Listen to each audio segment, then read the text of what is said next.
تېره ورځ د ویناوالۍ، عکاسۍ او کمپیوټر له برخو څخه باندې 200 زده کوونکي فارغ شول. د اقتصاد وزارت مسلکي مرستیال وایي چې د ځوان نسل هنر ته پاملرنه د هېواد د روښانه راتلونکي څرګندونه کوي. له یو روزنیز مرکز څخه باندې 200 زده کوونکي د شعر، د ډیکلمې، ویناوالۍ، عکاسۍ او کمپیوټر له برخو فارغ شول. د دغه روزنیز مرکز مسئولین وایي دغو زده کوونکو ته په 6 میاشتو کې په خپلو اړوندو څانګو کې روزنه ورکړل شوې ده. ما معمولا دوره‌های آموزشی کوتاه مدت داریم در بخش مهارت‌های سخنرانی و فن بیان، آموزش کامپیوتر، هنر نقاشی و همچنین در قسمت آموزش مقدماتی عکاسی هست. هنرهایی که امروزه تحولات شگرفی در انتقال پیام در سطوح بین المللی داشته. بنابراین یک نسل جوان ما به هنر توجه و اهتمام نظر داره، نشان دهنده آینده روشن و امیدبخش برای کشور ماست. بنابراین خوب است که ما در این راستا نهادهایی را که فعالیت میکنن مثل امی آکادمی که جناب استاد مختار حبیبی در رأسش هسته و سالها زحمت کشیده و سایر نهادهای علمی و فرهنگی اینا را حمایت کنیم. له دغه مرکز یو شمیر فارغ شوي زده کوونکي د خپلو راتلونکو پلانونو په اړه داسې وایي. ما در مدت 1 ماه عکاسی را تموم کردم و میخوایم در آینده از رشته از هنر یک درآمد خوبتر یا داشته باشیم.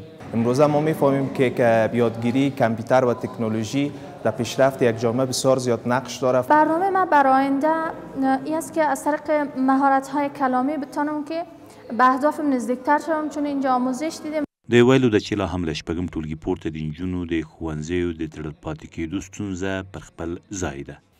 پر همدې موضوع د لا ډېر بحث لپاره سره په سټوډیو کې حسنا رؤفي کار پنځونکې راسره واصله ده او همدلته راغلې د سټوډیو کې پر همدې موضوع ورسره ډېر زیات بحث ولرو چې د میرمنو لپاره څومره فرصتونه برابر شي، د څنګه ممکن کېدلی شي چې د هنر په برخه کې د دوی لاسنیوی وشي او دغه برخې ته د وده ورکړل شي. سلامونه اغلې رؤفي، ستړي مه شئ، بخیر راغلې بحث ته. سلام به شما و تمام بیننده‌های عزیز، امید که جور صحتمند باشین و وقت بخیر خوبی آغاز کرده باشین. مننه شاندیسي. اغلې رؤفي، په کوردننه اوسنۍ حالاتو کې څومره د میرمنو لپاره د کار فرصتونه موجود دي؟ در شرایط فعلی بعد از حاکمیت امارت اسلامی در افغانستان شاهد هستیم که بسیاری از بانوان تانستند که در بخش اشتغالزایی خودشان بر خود کارآفرینی بکنند و در بخش‌های متفاوت مصروف شوند. ما از این جمله ها میتونیم بگوییم که در بخش هنر نقاشی، نویسندگی، بخش کارآفرینی، بخش تجارت تانستند که کار بکنند. ولی نیاز است که وزارت اقتصاد و همچنان وزارت تجارت در کنار بانوانی که خودشان کارآفرینی کردند و زمینه‌های دیگه محدود هستند در کنارشان بیستند تا بتوانند هنرهای خود را بیشتر پیشرفت بدن. بله، په کومو برخو کې فعلا نجونې مصرفې پاتې شوي دي چې هغوی کار کوي؟ تاسو هنر څخه یادونه وکړه، هنر کې بېلابېل برخې را داخلېدلی شي. قسمی که یادآور شدم بخش نقاشی، نویسندگی، رسامی، بخش تجارت، بخش دوخت لباس، بخش‌های متفاوت هستند که بانوان تانستند در این بخش‌ها کار بکنن و خودشان بر خود زمینه کاری را فراهم بسازند که در این بخش‌های متفاوت مشغول کار هستند و کار میکنند. بله، د دغه نجونو په تړاو کې راته معلومات راکړئ. دا نجونې زده کوونکې پاتې شوې که نه؟ دوی په کورونو کې پاتې وي، د ډپریشن څخه په هغه اساس باندې راغلي دي، دوی دغه برخو ته یې مخه کړې ده که نه؟ په همدغه مسلک کې دوی زده کړې کړي دي، بالاخره فارغې شوي دي، په همدغه برخه کې مصروف دي په پس از حاکمیت امارت اسلامی بیشتر بانوانی که کارهای خود را از دست دادند در کنارش از دانشگاه‌ها و همچنان مکاتب بازماندن بر هنرهای متفاوت رو آوردند که شمار زیادشان به دلیل از اینکه دانشگاه‌ها و مکاتب بسته شده به هنر نقاشی، نویسندگی رو آوردند و شمار هم به اساس ذوق، شوق و ای که در این بخش‌ها کار کردن رو آوردند. ولی فیصدی بیشتری که طبق آمارهای رسانه‌ها و طبق آمارهایی که خود ما شاهد بودیم این است که بیشترشان به خاطر بسته بودن دانشگاه‌ها و مکاتب به این هنرها رو آوردند. بله، زمینه یې ورته چا مساعده کړې ده؟ تاسو حتما په دغه برخه کې کار کړی دی، ځکه چې په دې وروستیو کې د میرمنو لپاره کاري فرصتونه تر یو بریده پورې کم شوي دي. په دغه برخه کې د کار تولیدونکي څوک دي چې دوی دغسې کارونو ته هڅوي او بالاخره دوی ته د کار زمینه برابروي؟ خوشبختانه ما دخترانی را داریم که فرصت زمینه کاری را بر بانوان دیگه فراهم می‌سازند، کسانی که انگیزه خود را از دست نمیدن. ولی این بانوانی که خودشان به هنر نقاشی، نویسندگی را آوردن بیشترشان به خاطر از اینکه عمود دپریشن بهشان رخ نده، به این هنر رخ رو آوردن و بیشتر هم به اساس تشویق خانواده به این هنرها رو آوردن که در کل میتونیم گفته که خودشان و کسانی که انگیزه داشتن و انگیزه خود حفظ کردن تا هنوز در این بخشا امروشان هستن و کار میکنن. بله یا خود د دوی د مصروفیت لپاره خبره ده، بل ترڅنګ دوی به ژور خفګان څخه راوځي او بیکاري څخه به دوی خلاص شي. بل طرف ته که عایداتي برخې ته موږ تاسو اشاره ولرو، بیا څومره همدغه نجونې کولی شي چې د همدغه هنرونو له لارې دوی وشي کولی چې عایدات ترلاسه کړي، د خپل د کورنیو د غړو لاسنیوی دوی وکړي. بیشتر از 90% مردم افغانستان زیر خط فقر هستند که این آمار واقعا نگران کننده است. به کسانی که زمینه کاری را بر دیگران فراهم میسازند و در هنرهای خود میخوان به صورت مستقل کار بکنن. این آمار نشان میده که بیشتر بانوانی که در این بخشا کار میکنن متاسفانه نبود زمینه کاری و نبود حمایت وزارت اقتصاد و همچنین وزارت تجارت باعث میشه تا به همون هنر که رو آوردن از هنر خود باز داشته شوند و این هنرهایشان توسط حمایت وزارت‌های مختلف میتونه پیشرفت بکنه. اگر وزارت‌ها در کنارشان قرار نگیره ما شاهد خواهیم بود که به همین هنرهایی که رو آوردن و محدود به هنرهایی که در زمان حاکم است شاید هم از دوباره نتونن کار بکنن و ادامه دادن نتونن. بله تاسو هم په همدغه برخه کې فعال پاتې شوي یاستئ، کار کوئ. کومو برخو کې مې د کار زمینه برابره کړې ده؟ تاسو سره څومره کسان کار کوي؟ په مجموع کې د خپل د کار د محیط په اړه موږ ته ووایئ. ما در حدود 1.5 ساله که زمینه کاری را بر زنان فراهم کردیم. در بخش تجارت بود و فراهمسازی زمینه کار بر بانوان که با ایجاد کارگاه تانستیم حدود 13 بانو را در اول شامل کار بسازیم و پس از یک سالگی فراهمسازی کار بر بانوان ما تانستیم حدود 60 بانو را از هنر خیاطی فارغ بسازیم که در جشن فراغت از این بانوانی که برای نخستین بار تانستن از هنرهای خود در بخش هنر نویسندگی نقاشی رونمایی بکنن و در کنارش حالا تیم کاری ما حدود 50 تن میرسه که 13 تن از بانوان شامل کار هستند و حدود چند تن از بانوان دیگر ما هم شامل کار ساختیم و حدود 10 بانو را به صورت مستقل در سکتور خصوصی معرفی کردیم. بله تاسو پر اقتصادي کړنو باندې به هم بحث ولرو. تر دې دمخه غواړم چې د همدغو نجونو د فعالیتونو په تړاو باندې بحث ولرو چې دوی په نقاشۍ کې په بېلابېلو برخو کې فعال پاتې شوي دي. د دوی لپاره څومره نمایشګاوې جوړې شوي دي؟ ځکه که دوی فعالیت کوي هغه فعالیت څخه باید خلک خبر شي، هغوی ته بازار موندنه باید وشي. په دې تړاو باندې کار شوی دی؟ تاسو خپله ترې راضي پاتې شوي یاستئ که نه؟ نمایشگاه‌ها بر دخترانی که فعال هستند در بخش متفاوت کار میکنن ایجاد میشه، ولی یک نگرانی ای وجود داره که بعض از نمایشگاه‌ها مختص میشه برای که تنها بانوان اشتراک بکنن. در شرایط حاکم خریدار بیشتر از طرف آقایان هستند که وقت اجازه ورود برای آقایان در نمایشگاه‌ها داده نمیشه بانوان در سرد میشن چون مالشان به فروش نمیرسه و حدودی از بانوان که اصلا از هنرشان در هیچ نمایشگاه هنرنمایی نشده بود بر نخستین بار در جشن فراغت ما هنرنمایی شد که این واقعا یک دستاورد خوب بر بانوان بود. در کل نمایشگاه‌ها بر زنان وجود دارن ولی محدودیت‌هایی که وجود داره فروشات مالشان نمیشه که به آنچنان که خودشان میخواد وجود داشته باشه. بله لکه څنګه چې تاسو ملي تیر ورځ همدغه فراغت د غونډې څخه 200 کسان فارغ شوي دي چې ویناوالۍ کې دا کسان ترڅنګ د کمپیوټر برخو څخه دغه کسان فارغ شوي دي. اوس دلته په افغانستان کې یو مسله چې هغه ډېر زیات د همدغو زده کوونکو لپاره د اندېښنې وړ ده، هغه د کار فعالیت مسله ده چې کله دوی فارغېږي بیا ورته د کار زمینه نه برابرېږي.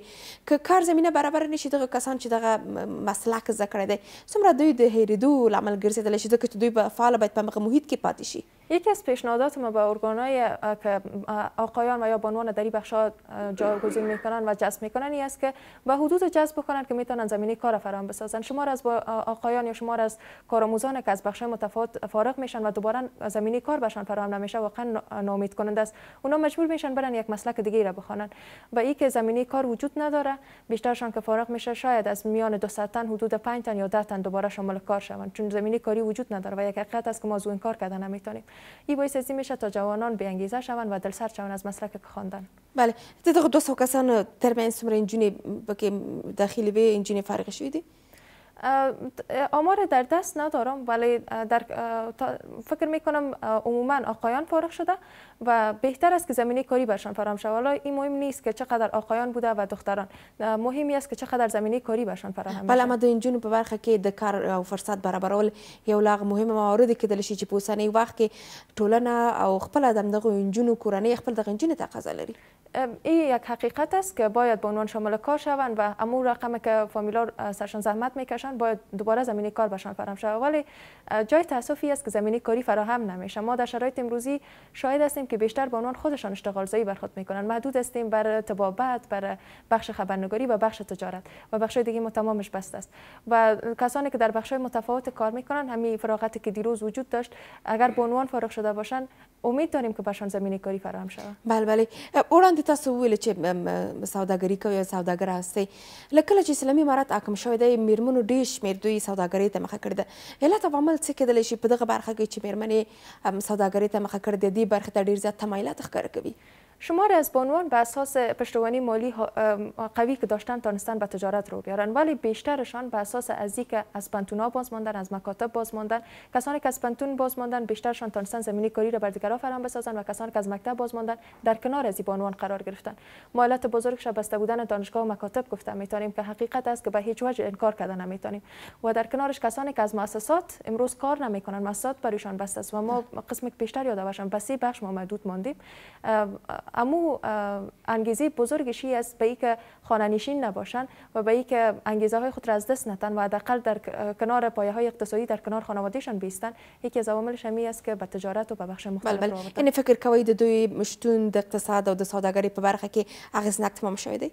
بدون شک وجودشان در سکتور خصوصی و در قسمت وزارت تجارت مفیدیت خود را داره. به عنوان نیم پیکر از جامعه هستند و فعالیتشان بدون شک اثرگذاری خود را داره. قسم ما شاهد بودیم حدود 17 تن از بانوان که در نمایشگاه ازبکستان اشتراک کرده بودند خود نمایش دهنده یا خود نماینگر ازی است که بانوان توانمند هستند و میتونن در میادین مختلف و به خصوص در جاهای در بخش تجارت از ما نمایندگی بکنن. بله یو مسئله چې هغه باید پر بحث وشي دا ده چې دغه شمېر میرمنو چې د سوداګرۍ په برخه کې فعال پاتې شوي دي له ډېر وړو کارونو څخه یې پیل کړی دی ځکه دوی سره عایدات په هغه کچه باندې نه و چې لوی کارونو ته د لاس واچوي.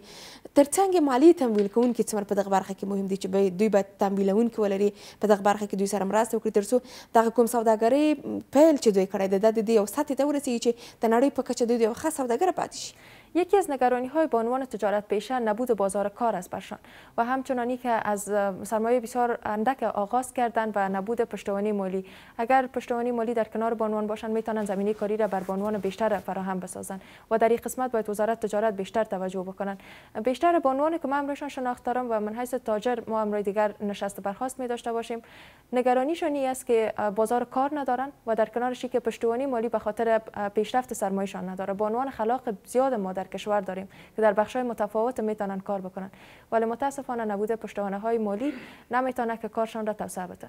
په دې برخه کې څومره کار شته دغه سوداګر لوري کله چې سوداګرۍ ته مخه کې حتما ارتباطات او اړیکې په دغه برخه کې موجود وي د اړیکو کچې ته که موږ وګرځېږو پرې بحث ولرو څومره دوی فعاله پاتې شوي دي د سوداګرو سره هغه که په مرکز کې دي که په ولایتو کې دي ځکه چې موږ ډېر شمېر ولایتونه لرو لکه هرات مزار کندهار چې دغه ولایتونو کې میرمنې ډېر زیاتې فعاله پاتې شوي دي بخصوص نور شمال طرف ته ولایتونه دي چې هلته میرمنې لږ فعاله دي د سوداګرۍ په برخه کې دوی سره په تماس کې دي د دوی همغږي څومره د دې لامل کېدلی شي چې اقتصاد ته دې وده ورکړي؟ بانوانی که تازه به کار آغاز کردن نیاز است که بیشتر حمایت شوند و کسانی که حدود 20 سال 30 سال تجربه دارن اونا چون ارتباطاتشان قوی است میتونن که کار بکنن ولی به خاطر از اینکه بانوان همصدا باشن و نشان دهنده ازی باشه که بانوان اگر در شرایط حاکم کار میکنن و به خصوص به خاطر پیشرفت سکتور خصوصی حداقل باید حمایت شوند و در کنارشان قرار بگیرن. من حیث تجارت پیشه که حدود 1.5 سال میشه در این بخش کار میکنم شاهد بودیم بانوان دیگه که تازه در این بخش آغاز کردن کم انگیزه هستند و هر روز از اینکه ممکن تجارتشان سقوط بکنن بر ما بازگو میکنن ولی امیدوار به این هستیم که بیشتر امارت اسلامی در کنارشان قرار بگیره و در کنارش همچنان اتاق تجارت زنان وزارت تجارت تا بتونن زنان در بخش پیشرفت اقتصادی کشور بیشتر کار بکنن. همدغه وزارت څومره فعال پاتې شوی دی د ښځو په برخه کې همکاري کوي کنه؟ خب وزارت تجارت از نخستین انتقاداتی که زنان تجارت پیش از وزارت تجارت داره ای است که مجوز کاری که بر زنان صادر میشه خیلی هنگفت است و بیشتر بانوان نمیتونه امو مجوز کاری را دریافت بکنن. به اساس مجوز کاری زنان میتونن که از پروژه های مختلف مستفید شوند ولی به دلیل گزاف بودن قیمتش نمیتونن که این جواز را دریافت بکنن. بعضی از بانوان که در خانه فعالیت میکنن و توانایی ازی را ندارن که در خود جامعه یا ای که دکان بگیرن در قسمت های متفاوت کلیدی بازارهای کلیدی کابل وقتی در خانه فعالیت میکنن مجوز کاری در خانه برشان صادر نمیشه به دلیل اینکه برشان گفته میشه شما باید در بیرون فعالیت کنید. این از جمله عدم همکاری هایی است که با زنان تجارت پیشه وجود داره و یک نگرانی بزرگ در برابر زنان تجارت پیشه. بله تاسو کاری جواز یادونه وکوله علت څه ده چې دوی کاری جواز درته نه ورکوي د همدغه سوداګرو میرمنو لوري د پیسو یا د بودیجې کمښت مسله ده کنه نور موارد چې هغه د اقتصاد یا د تجارت وزارت دوی ته نشي کولی چې دغه جواز ورکړي؟ جواز از طرف وزارت تجارت صادر میشه و در قسمت صادر جواز بر زنان مشکل ندارن، ولی هنگفت است. بر زنانی که ما شاهد بودیم گفتن هنگفت است و بیشتر بانوان که میخوان از ناحیه جواز دریافت بکنن به دلیل از اینکه در خانه فعالیت میکنن جواز برشان صادر نمیشه. شاید مرتبط به پالیسی خود ناحیه و وزارت باشه، ولی در کل نظر به اینکه بانوان امروز در خانه ها میتونن امن‌تر کار بکنن، نیاز است که جواز در خانه هم برشان صادر شود. بله بله، تقاضا شوی د دغه سوداګر میرمنو یا له هغې ډلې چې دوی په دغه برخه کې فعال پاتې شوي دي په ګډه سره دغسې غوښتنه شوې ده چې ګواکې د دوی اقتصادي وضعیت ته په کتو د دوی بودیجې ته په کتو باید دغه د جواز قیمت یا ورکړې په برخه کې دې لږ څه کمښت راولي. اگر وزارت تجارت را کنار بگذاریم و ما با مثلا از ناحیه کابل یادآور شوم، من خودم وقتی میخواستم جواز کاری را از ناحیه دریافت بکنم حدود 5 ماه بر من جواز داده نمیشد.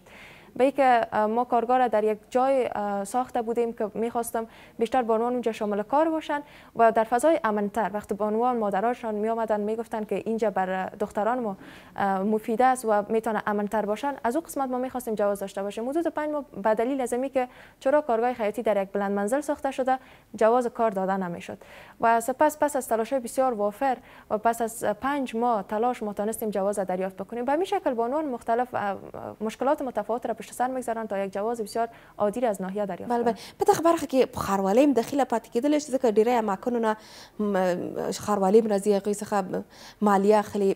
په دغه برخه کې اندېښنې شته که نه؟ بله، خود شاروالی از کارگاه هایی که لوحه دارن مالیه دریافت میکنن و همچنان هر سال نظر به عواید تاجران از کارگاه هایشان یا از دکاکینشان ازشان مالیه دریافت میشه. بله، په دغه برخو کې چې وړاندې موږ تاسو پرې بحث درلود چې دغه کسان فارغ شوي دي یا پکې فعاله پاتې شوي دي، څومره د پراختیا ورکړې ته تاسو ژمن پاتې شوي یاستئ یا تاسو د دې غوښتنه لرئ چې باید دغې برخې ته د وده ورکړي؟ ځکه په دې وروستیو کې ډېر شمېر کسان دي چې په دغه برخه کې او دغه مسلک ته مخه کړې ده. ما برعکس تقاضا نه کېږي په هغه شکل چې دوی باید اوسي، په هغه شکل نه دي، ممکن امکانات موجود نه وي یا ممکن ښه زمینه سازی ورته شوي نه وي. قسم که یادآور شدم، اگر قرار است که ما حدود 400 نفر از یک سکتور یا از یک بخش فارغ بسازیم و زمینه کاری را به یک تنش نتونیم فراهم بسازیم، مفیدیت نداره. بهتر است که حدود جلب و جذب ما کمتر باشه و همون تعداد که فارغ میشه چی آقایان باشه چی بانوان دوباره بهشان زمینه کاری فراهم شود. از این ضعف حکومت را نشان میده. حکومت څومره علاقه ښکاره کوي رښتیا په دغه برخه کې علاقه شته، تمایل شته که دغه ډول کسان فارغېږي دوی سره باید همکاري وشي، د دوی لپاره باید د کار زمینه برابر شي که نه یوازې د دوی ژمنې تر خبرو کچې پورې محدودې دي؟ متاسفانه ما میتونیم صحبت بکنیم ولی عمل نداشته باشیم و این حقیقت است. حکومت اگر قرار است که حدود 200 نفر فارغ بکنن، بیایم ببینیم عملی چقدرشان زمینه کاری فراهم شده. درست است که ما در عقب تریبیون ها میگیم که ما زمینه کاری را فراهم میسازیم، ولی گام های عملیش کجاست؟ آیا برشان زمینه کاری فراهم شده؟ امروز همین کسایی که دیروز فارغ شدن چند تنشان در کار جذب شده؟ این سوالات است که باید حکومت پاسخگو باشه و امیدوار هستیم که زمینه کاری برشان فراهم شود. بله، د کورنۍ اړخ دی چې پر دې باندې موږ تاسو ډېر زیات فوکس درلود. بل په نړیواله کچه باندې ډېر کله سوداګري د دې تقاضا لري چې باید په نړیوالو نندارتونونو کې د دوی ګډون کړي، یا نړیوالو سره د دوی د سوداګرۍ د توکو راشه درشه یا د دوی د صادراتو وارداتو بحث پکې مطرح شي. په دغه برخه کې کار شوی دی که نه؟ په هغه کچه کې افغان سوداګرې میرمنې نه دي توانېدلې چې ځان ورسوي یا حالات هغسې پاتې شوي دي چې دوی نشي کول دغه کچې ته ورسیږي؟ زنان تجارت پیشه و کسانی که در شرایط حاکم کار میکنن بدون شک توانایی اشتراک در نمایشگاه‌های ملی و بین المللی را دارند. ما در کابل شاهد برگزاری نمایشگاه‌های ملی و بین المللی بودیم. همین که در نمایشگاه داخل افغانستان اشتراک میکنند نشان دهنده از است که توانایی زیرا دارند تا فراتر از افغانستان محصولات افغانستان را به جهانیان شناسایی بکنند و خود بانوان توانایی زیرا دارند. تنها هماهنگی و همکاری وزارت‌ها در کنارشان نیاز است که در کنارشان قرار بگیرند و بتوانند بانوان تجارت پیشه را هم به نمایشگاه‌های بین المللی معرفی بکنند. بله، بازارموندنه څومره مهم رکن ده د سوداګرۍ په برخه کې که موږ تولیدات لرو بیا ورته بازار ونه لرو، تا څومره بیا یو سوداګر توان سره مخامخ کولی شي؟ بازم یک ورشکست بسیار بزرگ بر تاجران است، ای که بازاریابی وجود ندارد. سه نگرانی بزرگی که بر زنان تجارت پیشه در شرایط حاکم وجود دارد: یکی بازاریابی وجود ندارد، دومی که بازارهای کلیدی بر زنان اختصاص داده نشده و صدور جوازها برشان بسیار هنگفت تمام میشه. بازاریابی خیلی مهم است. یک رکن اساسی تجارت از بازاریابی وجود نداشته باشه، مالشان شناسایی نشه در خود جامعه و کسانی که خریدارشان است، تجارتشان ورشکست میشه و ادامه دادن نمیتونن. بله په دې برخه کې بیا که د حکومت پر مسئولیتونو باندې وګرځېږو مسئولیت څومره په دغه برخه کې حکومت توجه کیږي؟ یکی از مکلفیت‌های حکومتی است که با تاجران در کنارشان قرار بگیره، کنفرانس‌ها رو برشان دایر بکنن، مشکلاتشان را یادداشت بکنن، حداقل ما یک مرتبه در بخش‌های مختلف که اشتغالزایی شده باشن ازشان دیدار بکنن، کسانی که واقعا در این بخش کار میکنن و کسانی که واقعا زمینه کاری را فراهم کرده در کنارشان قرار بگیره، تشویقشان بکنن و فکر میکنم همین که در کنارشان قرار بگیره حمایت‌های همه‌جانبه را میتواند امروشان داشته باشه تا اینکه هم در نمایشگاه اشتراک بکنن و هم از محدودیت‌ها را در نمایشگاه‌ها کمتر بسازن. وروسته کې تقاضا څه ده؟ تاسو محدودیتونو ته مې اشاره درلودله، د دې ترڅنګ نورې کومې غوښتنې دي چې هغه له امارات څخه د یو سوداګر په توګه باندې تاسو درلودلی شي؟ در قسمت صدور جواز با زنان همکار باشند، ای که اگر در خانه کار میکنن یا ای که در بیرون از خانه کار میکنن و بسیار آسانی بتونن که جواز برشان صادر بکنن. یکی از دستاوردهای بزرگ بر حکومت میتونه بوده ای که یک زن یک دختر خودش میخواد مستقل باشه و میخواد به خاطر وزارت تجارت کار بکنه و به خاطر پایه‌های اقتصادی افغانستان کار بکنن و در کنارش از مالشان سروی شود و بازاریابی برشان شود. نکات البته مکانهای کلیدی را بر زنان اختصاص بدن تا بتونن مال خود به بازار بشناسن. ډېر زیاته مننه ژوندۍ اغلې رفیع دا چې بحث ته راغلی. ممنون از شما. ډېر زیاته مننه. درنو اولیدونکو کار پنځونکي اغلې اوسنا رفیع چې موږ سره یې بحث وکړ.